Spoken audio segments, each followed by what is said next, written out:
a very different person. I've stopped being what everybody else wants me to be and turned into who I really am. So I'm much more authentic to me. My health has improved beyond belief.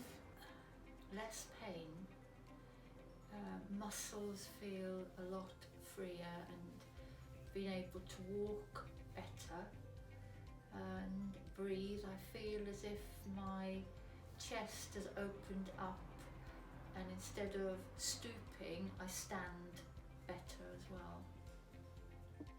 Hi there, this is Dr. Francesca Aitken from Awaken Chiropractic, and I want to explain a little bit about what we do here at Awaken Chiropractic, because the therapy here and the treatment is very different from what people might expect from a traditional chiropractor, and I want to tell you and explain to you what it's all about.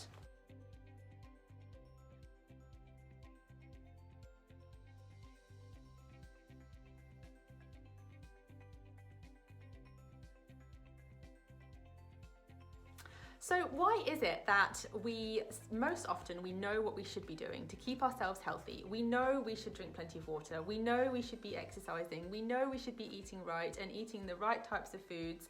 But quite often, why is it so difficult for us to do these things and actually keep them up as a regular habit, as a regular routine? Quite often it's so difficult because there's just so much going on in our lives. We are so busy. There's so much being asked of us in 21st century life, and I think it becomes so difficult to add that new thing. Let's say you're trying to lose weight, it quite often doesn't sustain because change is difficult. We only tend to associate ourselves with stress if we have a financial stress, family, relationships, deadlines, but there are actually 3 other different types of stress. We have a chemical stress from the foods that we eat. So if you were to make a cake at home, you might put 4 or 5 ingredients in it. If you bought the same cake at the supermarket, you'd probably find, 20 plus ingredients, most of which you couldn't even pronounce. And that's just a great example of chemical stresses that are around us all the time, not just in processed foods, but also hormones in the meat that we eat, and also in our fruit and veg, unless you buy really truly organic foods. So also any medication that we might take is also under a chemical stress. We also have physical stress, so that can be from sitting in a poor posture for long periods of time, or if we've had an injury or an accident, then that's a physical stress on the body. And the last one is electromagnetic radiation, so from our cell phones to Wi-Fi to our TVs and microwaves in our homes, all this radiation that's around us all the time, and that's another kind of stress. Now the thing is, it doesn't matter which one of these stresses that our bodies come into contact with, our nervous system is wired to respond in exactly the same way. So back in the day, millions of years ago, when the stresses were potentially a threatening tiger that was trying to chase us or hunt us down, our nervous systems are wired with that fight or flight response, and how that works is it's geared to help us survive in that moment. So we're not so focused on the tiger, or like if it's bitten us, for example, we are geared to run away and save ourselves because it's our survival mode. Now coming back to the stresses I've just talked about, emotional, chemical, physical and electromagnetic, it doesn't matter which one of those stresses our system comes to contact with, our bodies see it as if they're the tiger. And that's how we're wired. So really we have an internal operating system that is so outdated for 21st century life, but it's important that we actually help our systems almost kind of upgrade our own response to the external environment so that we respond in a way that isn't as detrimental to us. So when we're in that fight or flight response, there's 2 parts of the brain that I want to talk about. First here is the frontal lobe, and that controls our ability to see the big picture, to make good decisions, to kind of see a broad overview, to kind of see our map of the world, to make good decisions, to think, to concentrate. Now the back part of the brain here is your occipital lobe, and this is the part that's engaged in our fight or flight response. It's the mammalian part of our brain.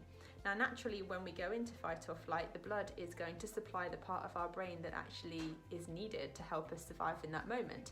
So we kind of get a blood flow away from the front part of that frontal lobe into the back part here, because that's the part that's going to help us survive.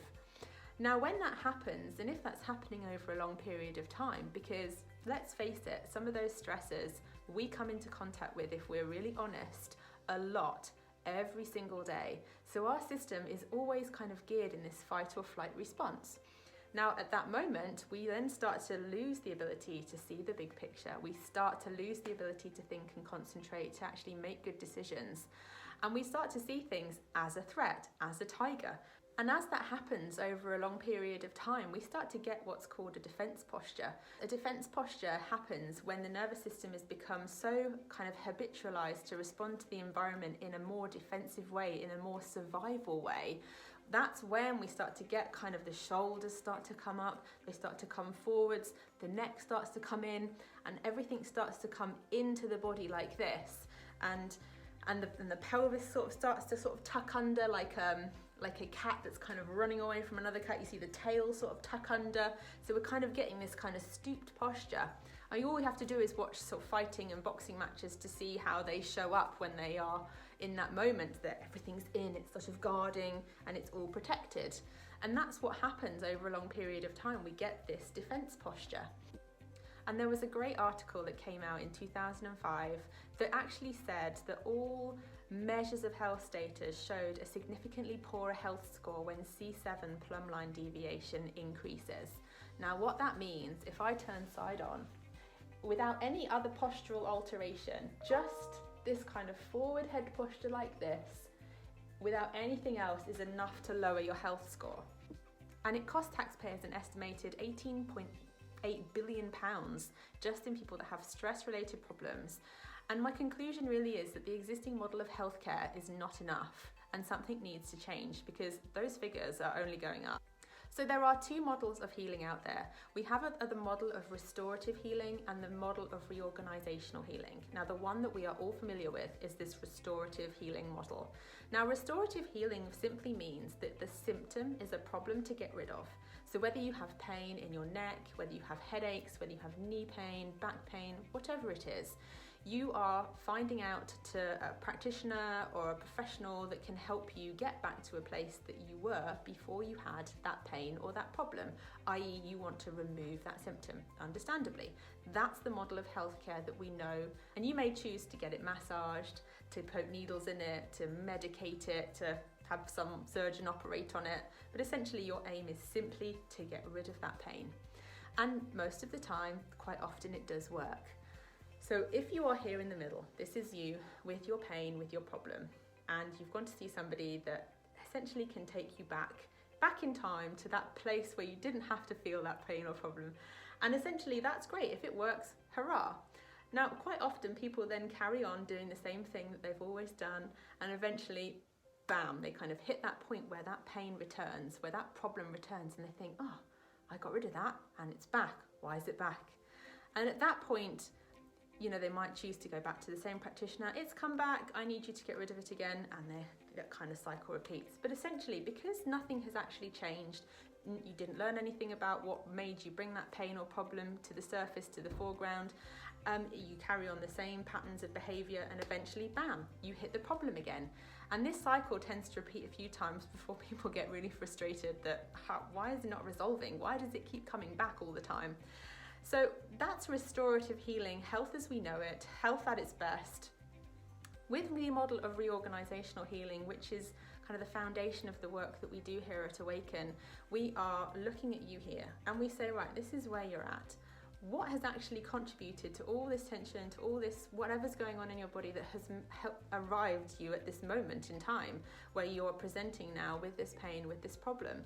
How about we figure out what is actually going on, what these patterns are of behavior that have arrived you at this moment, and okay, hey, this is you. Well, how about we change a few things?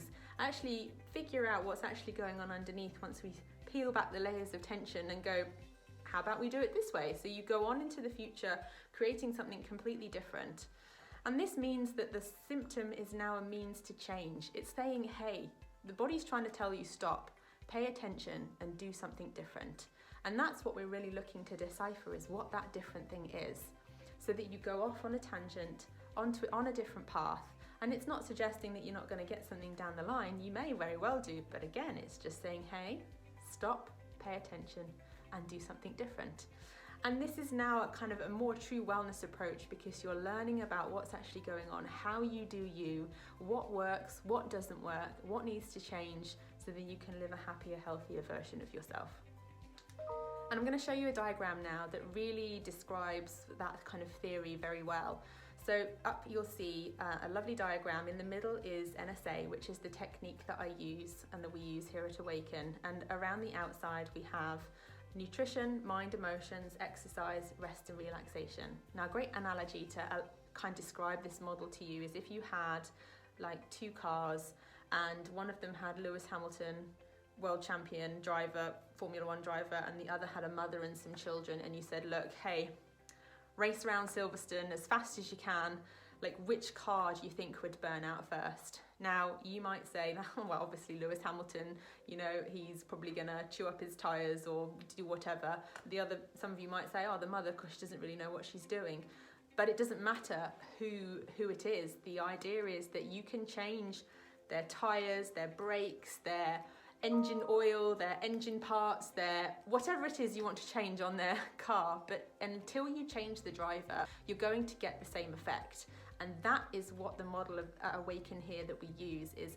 You can change your nutrition, you can change your mind and emotions, you can change your exercise, your rest and relaxation, but until you change the you, that's the driver on the inside, you're going to get the same effect.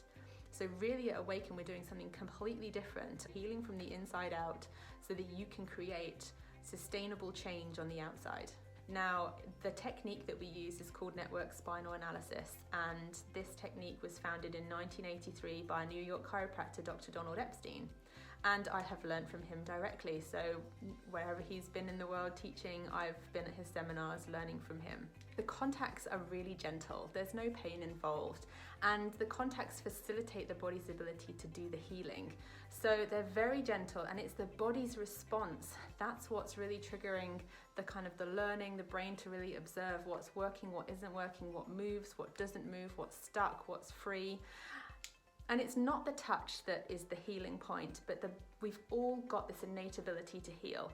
And we're really kind of triggering the nervous system response so the body can get back into that regeneration mode and do what the body does best. And I want to show you what is possible in terms of strategies that the nervous system learns over a period of months under care with the office here. And the strategies that we teach the spine really help the spine in terms of its flexibility and adaptability. And we're teaching the spine 2 healing waves. The first is the respiratory wave. This wave is a wave with breath. It's a movement through the whole spine, from the very coccyx, the tip of the tailbone, all the way up to the base of the skull. And it's a wave of movement that happens when you breathe in and when you breathe out. And these movements will send kind of receptors back to the brain to show the brain what is actually moving and what isn't moving. And these subtle movements really help the system to unwind tension and to help the brain become aware of where is resistant and stuck with tension and where is more free and flexible and available. The second wave that we look to introduce comes a little bit later, when there's a lot more flexibility in the system. And this is the somatopsychic wave, and it's a standing wave that goes through the whole spine. It's more like the sine wave, like in maths, this kind of undulating wave that comes through the system, and there's a lot more movement to it, and you'll see this now. And this is a deeper wave, and you can see you need a lot more flexibility in your system and your spine in order for this wave to really come through. It's the body that does the healing. You'll see that the contacts that I'm making on the system are very gentle, and it's not the contacts that make the healing, it's the contacts that would allow the system to become open enough to generate these responses. The first sort of group of sessions that we do is really about connecting and releasing. It's about the season of discover. So how do we do ourselves? How do we work? How are we wired? Where we store tension, where we don't store tension, where we're free, flexible and available, where we have more energy. And it's about you going through this experience, about learning and getting that awareness back into your body so that you can then utilize those skills when you're between visits and away from the office, because the awareness is key. If you can be aware, you can then choose what you want to do, and if you want to change something about what you're doing. And when you can change and shift the patterns that you used to do to create something better, more efficient, more effective for you, that's like gold, really, in my mind. It's the ability to really influence how and what shows up in your body and when. And between 30 to 50% of your tension normally is healed by the end of Discover, and this can be anywhere from a month of care to 3 months of care. And going then into the season of Transform, which is about really creating the changes, creating new, more productive patterns for your nervous system, changing the response to your external environment. And between 50 or 70 to 90% of that tension normally is healed by the end of Transform. And that can be anywhere up to a year of care. But just remember, it sounds scary saying a year, but you know, how long would it take if you were to completely transform your body so that you had a six-pack, so that you had a really toned body, so that you can completely change and overhaul your diet, so that you're eating more healthily? And how long then would the resultant effect, how long could your body catch up with that? And it's about changing habits as well. How easy do you find it to change a habit? Do you find it to create something new? These things take a bit of time, and constant effort, consistency is key. If you show up time and time again for your body with the intention that you want to do something, it will change. Through the spine, the brain sends and receives messages via your nervous system. Better function in your spine, better function in your nervous system will allow for more efficient messages to pass throughout your system. So do you just want to maintain your health and life, or do you want to liberate it to continually express new levels of life wellness and human potential? The choice is yours. You will find that there really is magic in a healthy spine. I really, really can't wait to start this journey with you. I hope that we have already potentially talked on the phone, or we will be talking very, very soon to discuss your healthcare goals, your healthcare concerns, and how this office might be able to help you achieve those. If you haven't booked your connection consultation, there should be a link just below this video, and we look forward to connecting with you and chatting with you and taking through every step of the way, answering any questions that you have that will help you closer achieve your goals. I really look forward to meeting you very soon. Take care.